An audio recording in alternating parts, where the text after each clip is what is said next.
后来乡亲啊，昨是农历的3月15，是五路财神之首中路财神赵公明的生日。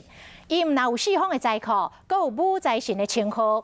像做业务的、做餐饮的，需要向外口拓展生意的，拢来祈求伊的保庇，希望会当赚大钱。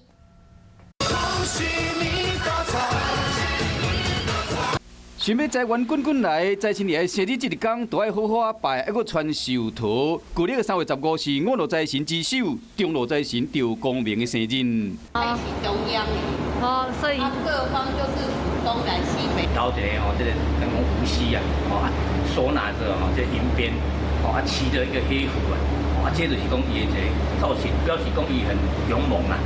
赵公明嘛是所有的武财神，需要动刀用火较粗重的，像讲业务啦、开餐厅、批发买卖，拢爱靠伊。若是讲一办公桌啊，像行政文书类的，都爱拜文财神，也就是道主公。现场来到，桌上的现场来到。搁一个财别的就是啊。安尼拜到对啊，会食甜甜，甲神明拜拜时，加讲心愿，莫扣怨，安尼较会实现。拜拜的水果毛必冠。拜财神莫经一项。贡品里边啊，平谷讲平平安安，但过去拜财神啊，讲平谷不一样，因为平啊跟平字啊相同啊。